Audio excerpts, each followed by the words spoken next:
Բարև ձեզ, Ֆակտոր TV հյուրը դեմոկրատական այլընտրանք կուսակցության նախագահ Սուրեն Սուրենյանցն է, ողջույն։ Բարև Սուրենյանց, մեր զրույցը կայանում է նաև ձեր որպես Գագիկ Ծառուկյանի քաղաքական դաշնակցի հետ զրույց, այդ ինչու եք պնդում, որ Ծառուկյանի կալանավորումը եւ այս հարուցված գործը քաղաքական ալստառունի, եթե 4 մեղադրանքները կարդանք, հա, Իրան-Հայաստան լոգիստիկ համագործակցության պատրվակով խաբեությամբ կեղծ մաքսային փաստաթղթերով Հայաստան ներկրվել տեխնիկա 52 միավոր վառելիք ապրանք, հափշտակվել է 21 միլիոն դոլարի գույք, մի այլ դրվագով վառելիքի մատակարարման գործարք է էլի խարդախությամբ հափշտակություն գրեթե 1 միլիոն դոլար, մաքուր իրավական գործ, ինչ կապ ունի Փաշինյան։ Գիտեք, եկեք այսպես ասեմ, եթե նույնիսկ անաչառ դիտորդի հայացքից նայենք, կտեսնենք, որ մեր մոտ ինչ-որ պատահականությամբ ճակերտների մեջ գործարարները թիրախավորվում են միայն այն դեպքում, երբ որ քաղաքական հայտ են ներկայացնում։ Այդպես եղավ Սամվել Կարապետյանի դեպքում, այդպես եղավ Գագիկ Ծառուկյանի դեպքում, եւ այդպես կլինի ցանկացած գործարարի դեպքում, որ այս պահին, որոնց հատեպ այս պահին շատ լոյալ է իշխանությունը։ Եթե նրանք որոշեն ընդդիմության աջակցել կամ ընդդիմադիր հայտ ներկայացնել։ Ակնհայտորեն սա, եթե նույնիսկ այս գործերի բովանդակության մեջ չխորանանք, բայց սա ես մի դիտարկում կա այդ։ Եկեք խորանանք մեկ-մեկ։ Ուրեմն ես վստահ եմ, գիտեմ, ես ոչ չգիտեի, որ այս քրեական գործը ծնվելու է։ Ես այս պատմությանը ակամայից ծանոթ եմ։ Այս դիզվառելիքի եւ տեխնիկայի ներկրման Իրանի գործարարի հետ կապված իմ ունեցած վարկածով, կրկնում եմ, ես չգիտեի նույնիսկ, որ սա դառնալու է հետո քրեական գործ։ Իմ ունեցած վարկածով եւ այն խոսակցությունները, որ ես լսել եմ, իմ տպավորությունը այնպեսին է, որ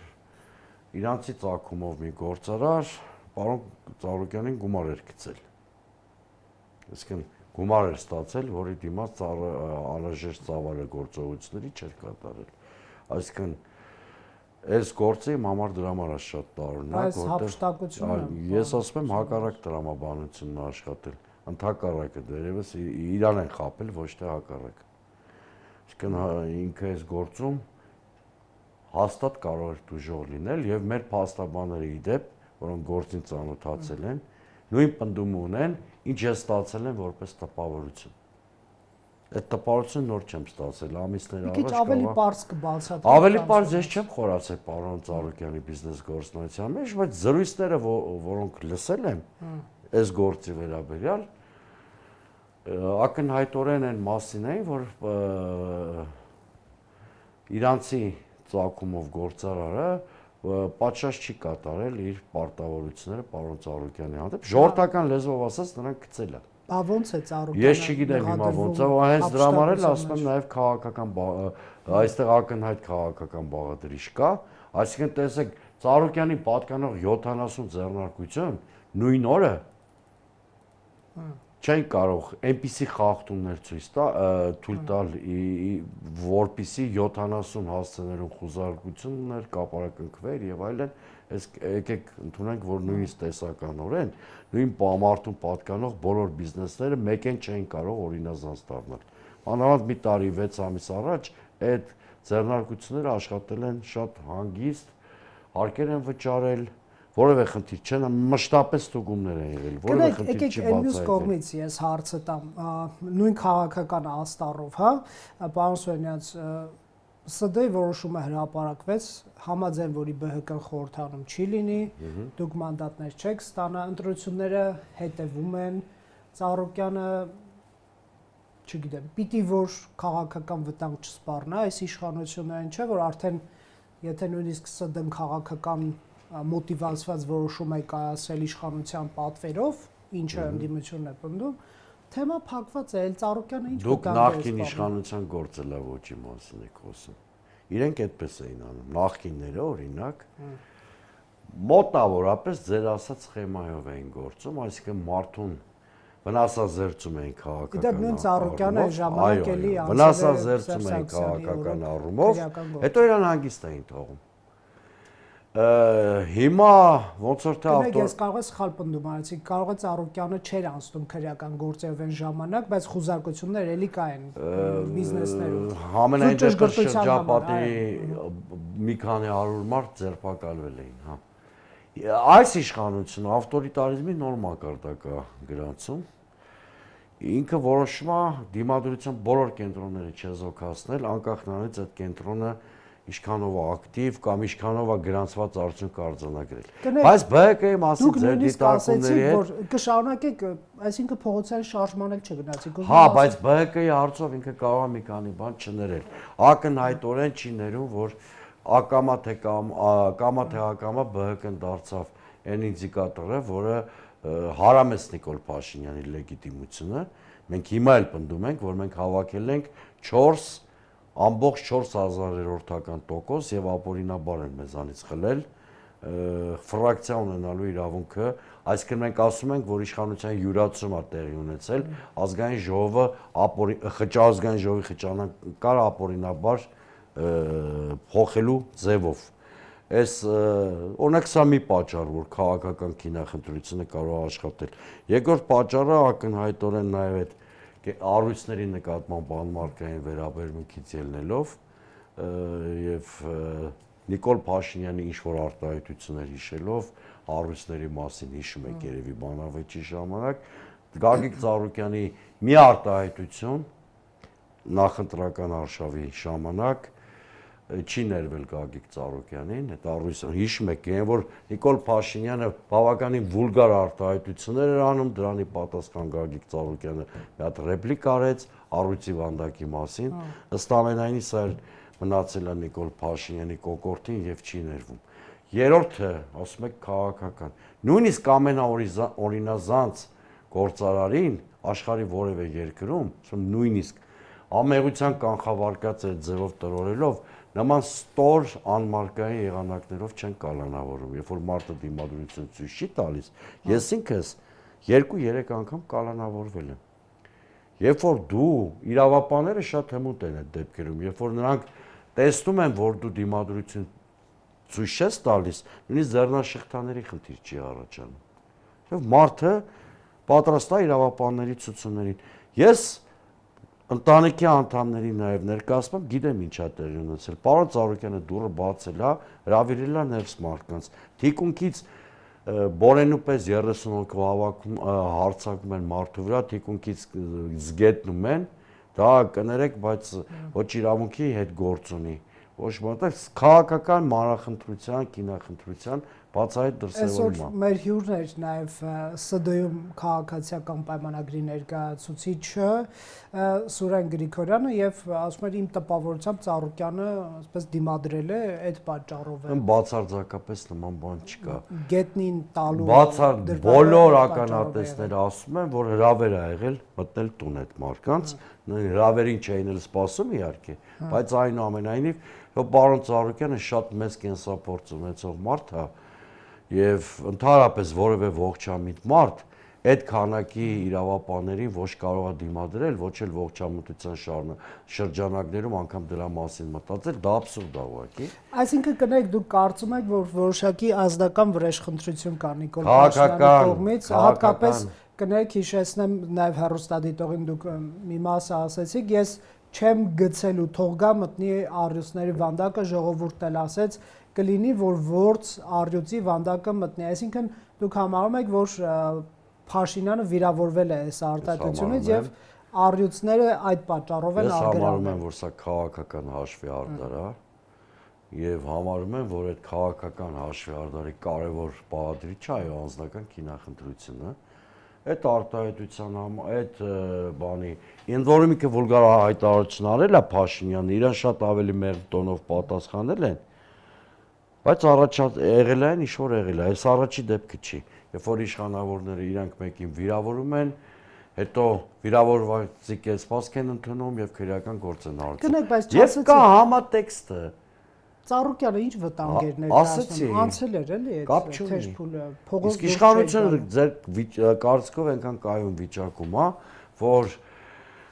դիմադրության բոլոր կենտրոնների չեզոքացնելու պլան չունենա։ Ես կարծում եմ ինքը մտածում է, որ Ինչքան է դիմադրության կենտրոնները կան, անկախ նրանից անցել են, չեն անցել, ինչ հաջողություն են գրանցել, ֆրակցիա ունենալու իրավունքը գողացվել է, չի գողացվել, պետք է դիմվեն նման գործողությունների։ Այն փուլում, երբ որ Սամվել Կարապետյանի պատժում էին, այդ փուլում էլ Սամվել Կարապետյանը ոչ ֆրակցիա ուներ, ոչ նման հեռանկար գուցեներ։ Ցանկացած գործարար ուզում եք հենց վաղը Խաչատուր Սուքիասյանը քաղաքական հայտ ներկայացնի, որը ԿՊ ճաշակի կամ տրամաբանության շրջանակներում չի տեղավորվում, նույն գործողությունը կարվի Խաչատուր Սուքիասյանի հանդեպ, իհարկե ես չեմ ցանկանում, ես ասում եմ պրակտիկան, այսինքն տրամաբանությունը դա է։ Եթե Ծառուկյանն ու Կարապետյան Սամվելը քաղաքական հայտ չներկայացնեին, վստահաբար իրանք շատ ԿՊ-ականների կողմից համարվելու էին բարեխիղճ հարկատուներ, գուցե ոմանք նույնիսկ բարեգործ իրենց անվանեին։ Դե ես դες կհիշեցնեմ, որ Կարապետյանի թիմի ներկայացուցիչներ, ցուցակի 2 անդամներ մինչև Սամվել Կարապետյանի քաղաքականություն մտնելը ԿՊ-ի նվիրատվություն էին անում։ Իրենց համար բարեգործ էին։ Ուզում եմ ասել, այդտեղ որոշակի փոխշահավետություն կար։ Չէ, ուզում եմ, այսինքն հենց գիծը անցել է, դուք ավելի հաստատեցիք իմ ասած, հենց գիծը անցել է։ Ընդամենը մի տարի կես առաջ իշխանությունը լրիվ ուրիշ վերաբերմունք է ունեցել պարոն Ծառուկյանի հետ։ Նկատմամբ։ Ինչ շատ լոյալ։ Ոնց է դա դրսևորվել։ Դուք դա շշումների մասին չեք լսել, չէ՞։ Չէ։ Ես ու պարոն Ծառուկյանն էլ նույնիսկ որ հանդիպում էինք, առանձնապես քաղաքականության մասին չէինք զրուցում։ Ու այդ փուլում շատ լոյալ էր իր նկատմամբ վերաբերմունքը։ Հենց Ծառուկյանը հայտարարեց խորհրդարանական ընտրություններին մասնակցելու մասին, վերցրեք քրոնոլոգիան նայեք։ Ճնշումները սկսվել են ապրիլի 29-ից սկսած, իսկ ապրիլի 29-ը մեր ցուցակ հրապարակելու օրն է եղել։ Պարոն Սուհենյաց, եկեք հարցին մի ուրիշ կողմից էլ նայենք։ Նույն պարոն Ծառուկյանի դեպքը, ես Կարապետյանի մասով չգնամ այն կողմ էլի, որ թեման շատ չլայնացնենք, այսպես չլղոզենք։ Չէ, բայց համատեքստը պիտի։ Okay, դուք կպատասխանեք։ Չի խոսում այն մասին, որ քաղաքականապես խոցելի մարդիկ լինեն բիզնեսմեններ, չգիտեմ, մարդիկ, ովքեր քրեական անցյալ ունեն, Ծառուկյանը նկատի չունի։ Եվ այլ մարդիկ ովքեր խոցելի են պետք է չլինեն ուղղակի քաղաքականության մեջ։ Շատ խորքային հարց եք դնում։ Ովքեր բիզնեսներ ունեն, եկեք հենց հիմա ինձ ստուգեն հարկային մարմինը։ Մի բան հաստատ կգտնեն։ Ուզում եմ ասել, խոցելի մարդիկ կարող են կողքից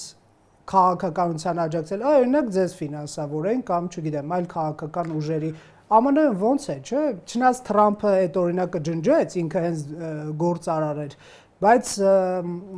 նրանք ավելի շատ նվիրատվություններ են անում, անմիջապես չեն մասնակցում։ Արդյոք սա այն մասին չի, որ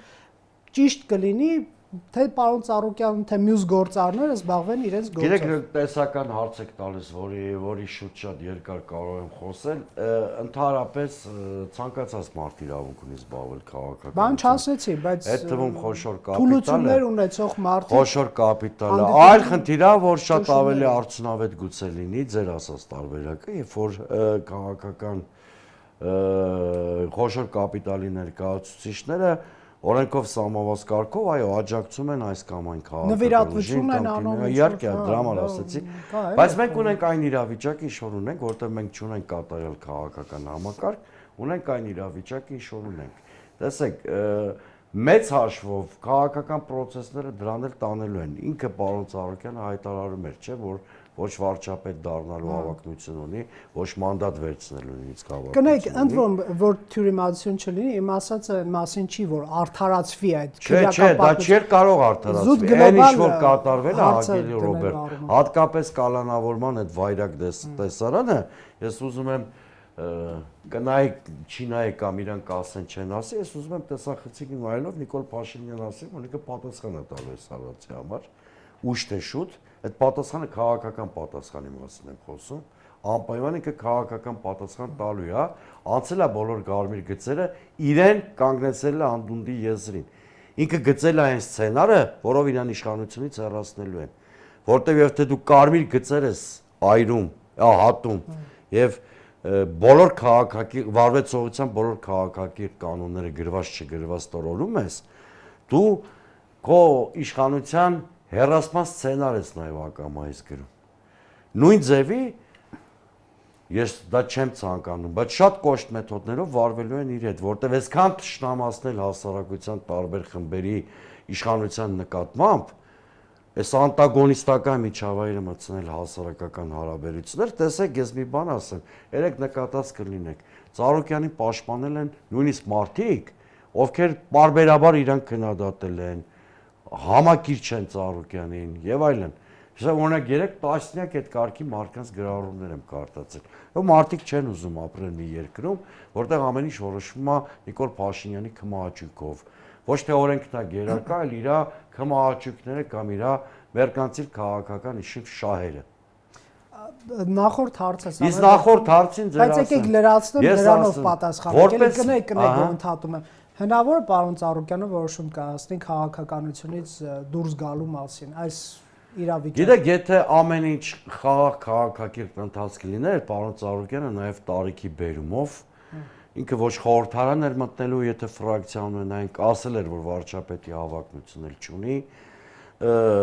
կամաց եւ աշճանական էվոլյուցիոն ճանապարհով գնալու էր դրան։ Ինքը հեռանալու էր քաղաքականությունից, թողելով քաղաքական ժառանգություն, ինչպես դուք ասեցիք, պատահական չէր, չէ, որ մեծ կոնսոլիդացիա էր իր շուրջ ստեղծել, նաեւ այլ կուսակցություններից, այդ թվում մեզնից, իսկ մենք քաղաքական խոշորացման էին գնում, բնական եւ օրինաչափ ճանապարհով։ Այս պարագայում քաղաքականությունից եթե չկալանավորվեր, աշճանաբար դրան էր գնալու 70 տարեկան անձնավորության մասին է խոսքը, որ առանձնապես քաղաքականության նկատմամբ շատ մեծ սերել չուներ։ Ինքը այս առաջարկ Հայաստանինով փորձում էր որակյալ կոնսոլիդացիա ապահովել, ի վերջո այդ քաղաքական անցումը նաեւ ապահովելու նպատակով։ Բայց այս պարագայում հետ քայլը կդիտվի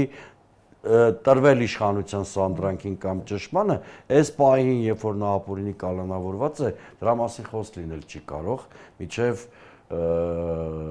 այս ապօրինությունները վերացվեն, ստանդարտ իրավիճակին վերադառնանք, նոր այդ ժամանակ ինքը իր համար կորոշի։ Այս պահին դա քննարկվելիք տարբերակ չի։ Հիմիկվա մասին խոսքը։ Այո, որտեղ կստացվի իշխանությունը դիմեց ռեպրեսիվ մեթոդի, դու տուրք տվեցիր այդ ռեպրեսիային։ Դե մի անգամ այդպիսի բան եղել է 14-15 թվերին, դրա համար հարցրեցին, ժամանակ էլ հայտարարեց քաղաքականությունից հեռանալու մասին։ Գետնի փռել կամ այլ այս տեսարանները չի եղել։ Այլ ինչ որ եղել է, ես դատապարտում եմ 14-15 թվականներին, բայց այն ժամանակ այնուամենայնիվ իշխանությունը կոմպրոմիսների գնալու հակում էր ցուցաբերում եւ չէր գնում ամեն ինչը քանդելու, ջարդելու տրամաբանությամբ։ Բայց կներեք, այն ժամանակ ՀՀԿ-ականները բառապաշար սարսափել էր իրականում։ Ես արդարացրեցի դա։ Չարդարացրեցի դա եւ այն ժամանակ էլ ես այնքան էլ ճիշտ չեմ համարել, որ պարոն Ծառուկյանը հրաժարվել է քաղաքականությունից, կարճ փուլ, դա էլ ճիշտ չեմ համարել։ Հիմա առավել եւս դա անկալելի չի։ Այք վերականգնվի օրինականությունը իրավունքը, դա կլինի պարոն Ծառուկյանի իրավունքը արդեն իր եւ քաղաքականության հարաբերությունները պարզելու։ Այս փուլում քանի ինքը ապօրինի կալանքի տակ է, նման քննարկում նույնիսկ տեղին չի։ Իսկ ընդդիմադիր դաշտում ինչ են մտնում ընդհանրապես անելիքների մասին, պարոն Սոնյանց։ Օրինակ, եկեք ԲՀԿ-ի անելիքներից սկսենք, որի հետ դուք համագործակցել եք մեկ ցուցակով գնալու, այսինքն կարող են, չէ՞, ձեզ մեկ թիմ այս պայդրությամբ որակել, այս մասով ԲՀԿ-ն քաղաքական անելիքներ ունի, թե փակված է համարում ՍԴ-ի այդ բողոքարկման 5 մանդատների հարցը, այդ մասով, եւ երկրորդը ընդհանուր ընդդիմադիր դաշտը թվում է թե եկեք այս մյուս հարցն էլ ձևակերպեմ, կլռեմ եւ կպատասխանեք, մանդատները վերցրին ուժեղ Հայաստանը եւ Հայաստան դաշինքը, իդեպ նրանք վերցրին նաեւ այն մանդատները, որոնք համարում եք ձերը։ Հայաստան դաշինքը մեկական, դու այդ իրաց մեղքը չի դա։ Օրինակ, ես լինեի իրենց փոխարեն, չէի վերցնի այդ մանդատները, բայց ես չեմ իրենց փոխարեն, գոնե մի մանդատ որպես ժեստ ի համերաշխություն ԲՀԿ-ի չէ վերցնի, ԿՊ-ն 3-ը կվերցնի։ Խնդրեմ ձեր մեկնաբանությունը։ Նախ ձեր հարցին վերաբերելիք բանին ԲՀԿ-ի անելիքներին, եթե միասնական թիմի մասին խոսենք, տեսեք, ես ավելի խորքից գամ ձեր հարցին, բայց շատ կարճ կպատասխանեմ։ Առանցքային ընդդիմադիր ուժերի գլխավոր խնդրը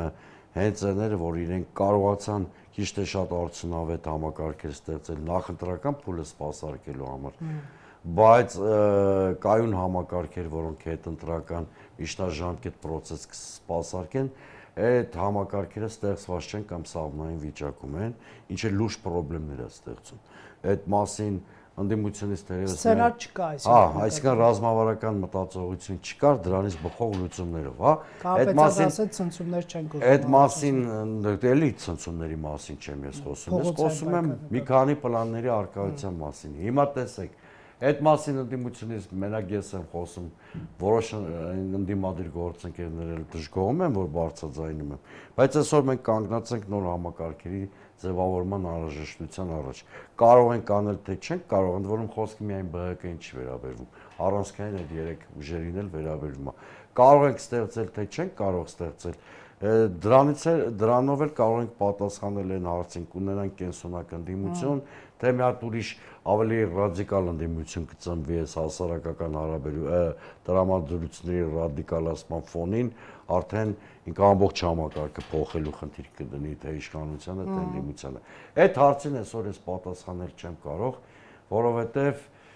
ցավոք սրտի մենք որպես հավաքական ընդդիմություն արդյունավետ պլան B չենք ունեցել կամ նոր ենք մտմտում դրա մասին, ինչը լուրջ խնդիր է, նաև հասարակության հետ կոմունիկացիայի պարագայում է լուրջ խնդիր առաջացել, որովհետև տեսեք այս մանդատներ վերցնել չվերցնելու, այո, նաև մարդիկ ուզում են դու էլ քաղաքական պատասխանատվության ստանցես։ Որոշակ ասես հունիսի 7-ին այս հարցերում ձախողվել եմ, բայց չեմ հրաժարվել իմ նպատակից, հիմա այս ճանապարհային քարտեզ ունեմ, որովհետև եթե անկեղծ դիալոգի մեջ չես մտնում, վստահության դեֆիցիտ է առաջանում։ Դրա համար էլ օրինակ մի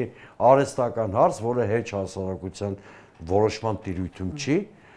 մանդատ վերցնել չվերցնել, այսքան արհեստական այս հարցը ուռճացվում է։ Դա իրականում այն խնդիրը չի, որ հասարակության հետ միասին պիտի որոշես։ Դա քաղաքական պատասխանատվության հարց է, այսինքն որևէ ուժ ինքն է որոշում մանդատը վերցնի, խորհրդանում ռեալիզացվի, թե ոչ։ Բայց տեսեք, այդ հարցը սրվեց, այդ հարցը չի սրվել այն պատճառով, որ մարդիկ մանդատ վերցնել, չվերցնել այդքան կարևորում են։ Սրվել է այն պատճառով, որ կա ընդդիմադիր էլեկտորատի մոտ որոշակի անվստահություն առաջացել ընդդիմադիր ուժերի նկատմամբ։ Ու ցանկացած հարց հիմա ինչ քննարկենք, այս իմ հարցազրույցն էլ տարակարծությունների տեղիք է տալու, մի մասը շատ լավ ընդունելու, մի մասը վատ ընդունելու եւ այլն եւ այլն։ Այդ խնդիրները կան։ Ինչ վերաբերում է ուժեղ Հայաստան եւ Հայաստան դաշինքը որպես խորհրդանական ժեստ այդ մի մանդատից հրաժարվեին, գիտեք, ես դա հարցի լուծում չեմ համարում, որտեւ այդ դեպքում էլ մի հատ ուրիշ գլոբալ հարցեր առաջանալու։ Ինչի եթե այդ մի մանդատից եք հրաժարվում, այսինքն լեգիտիմությունը այդ երկու մանդատով եք կասկածի տակ դնում կամ չեք դնում։ Բայց այսպես չի ստացվում ամբողջ ընտրությունների արդյունքները լեգիտիմացնել, այսինքն ՍԴ-ի այդ մերժումը ընդդիմադիր ուժերի հայցերի լեգիտիմացնել, կարող են ասել դե հիմա մեր ռացիոնալ, այսպես ասենք, քաղաքական ծրագիրը ենթադրում է, որ մենք կոճակ սեղմելու իրավունք պետք է ունենանք, որ մեր վարչապետին ընտրենք, դա հասկանալի է լրիվ էլի, այսինքն շատ առողջ կարող է դիտարկվել ընդդիմության տեսանկյունից, բայց նաև եկեք ընդունենք, ուրեմն սիրելի ընդդիմություն, որ դուք ընդունում եք այս քաղաքական ստատուս քվոն, որը ձևավորվել է հունիսի 7-ին։ Տեսեք, ես ուրիշ պատկերացում, մանդատ վերցնել, չվերցնել, ըստ էության ստատուս քվոն։ Կներեք, որովհետև պարոն Սոնյանց չես կարող ասել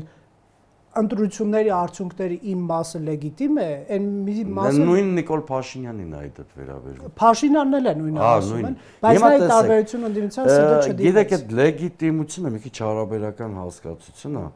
կամ ստատուս քվոն ընդունում ես եւ այդ ստատուս քվոյի շրջանակներում փորձում ես նոր լուծումներ առաջարկել, որ կբերեն նոր ստատուս քվոյի, կամ ստատուս քվոն չընդունելու մի հատ ձև կա, հեղափոխությունն է։ Եթե հիմա երկրում հեղափոխական իրավիճակ չկա, ընդդիմության կողմից մանդատներից հրաժարումն էլ բան չէր փոխելու, ելի է ստատուս քվոն մնալու էր, ընդհակառակը դա բերելու էր ընդդիմադիր այդ երկու ուժերի շատ արագ մարգինալացմանը, ինչպես դա տեղի ունեցավ, ասենք Վրաստանում։ Դե եթե չունես հեղափոխական սցենար, այդ զրույցները մանդատ վերցնել չվերցնելու լրիվ արհեստական թեմա։ Ենթադրենք չես ընդունում լեգիտիմությունը կամ ստատուս քվոն։ Եթե դա չես կարողանում փոխել, դու մարգինալացվում ես։ Մյուս կողմից եթե գնում ես մանդատ ես վերցնում, օրինակ այդ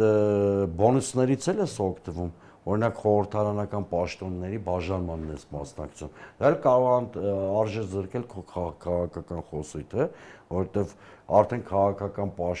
պաշտոնների բաժանմանը մասնակցելը նշանակում է ինչ-որ խաղի կանոնների մեջ տեղավորվել։ Ես խորհուրդ կտամ իմ ընդդիմադիր գործընկերներին մանդատները վերցնել ակտիվ որպես հարթակ խորհրդարան օգտագործել, բայց այդ խորհրդարանական պաշտոններից որպես բոնուս հրաժարվել, դրանով ցույց տալով, որ խորհրդարանական գործունեությունը որպես այլընտրանքային գործունեության տեսակ է ընդունվում, ավելի մեծ գեներացիայի բաղադրիչ։ Հասկացա։ Վերջին հարցը ամեն դեպքում կենթանիների մասով ինչքան գիտեմ առգրավվել են ոչ բոլոր կենթանիները, չէ՞, Գագիկ Ծառուկյանի կենթանաբանական այգու եւ այն ինչքան գիտեմ նաեւ կապարակնքված է։ Մնացած կենթանիները ինչ վիճակում։ Սովից սովահար են լինում, որովհետեւ գոնե միջև այս տաղավար մտնելու պահը կարծեմ 1 տասնյակից ավելի ձեր ու կոկորդիլոսներ կային, իրենք սովահար են եղել, որովհետև այդ աշխատողներին չեն թողում մոտենան։ Հիմա թույլ չեն տալիս։ Այո, թույլ չեն տալի։ Ազնվացել ձեր են, գոնե ձերին գիտեմ, տեսել եմ, եւ այդ կենթանիները սովահար վիճակում են այս բանին։ Սա էլ հակահումանիստական բանն է։ Այս պատմության միակ մխիթարիչ հանգամանքը իհարկե կեսկատակ դառը կատակ է։ Առույցը շատ մարկանցից ավելի արժանապատիվ էր եւ չուզեցավ համակեցվել ԿՊ-ական որևէ պաշտոնի հետ եւ գերադասեց այդպես արժանապատվի վերանալ։ Պարոն Սուրենյան, շնորհակալություն եւ հույս ունեմ մեր զրույցի վերջին հատվածը առնվազն հնարավորություն կլինի բարձրաձայնել կենթանիների վիճակի մասին եւ հուսանք նաեւ իրավապանները ուշադրություն կդարձնեն անկախ քրեական պատմությունների ընթացքից։ Որտեւ այդ շատ զգայուն հարց է։ Հա, էլի դա անձի հետ կապված չի, ոչ էլ քաղաքական։ Ես վստահաբար կարող եմ մեր հեռուստադիտողին մի բան ասել, որ այս պահին պարոն Ծառուկյանին ոչ այնքան իր նեղության մեջ գտնվելու հանգամանքը կտանջի, այլ օրինակ առույցի հեռանալու հանգամանքը իրան շատ ցավացնել է, որտեղ այդ կենթանիներից ամեն մեկի հետ ինքը կապված էր իր կենցաղի մի մասն էր մի խոսքով։ Շատ դեպքերում հենց ինքը անձամբ էր խնամում այդ կենթանիներին ու շատ հոգատար էր իրենց հանդեպ։ Շնորհակալություն զրույցի համար, կհետևենք իրադարձություններին։ Factor TV-ում հյուրընկալել ենք Սուրեն Սուրենյանցին։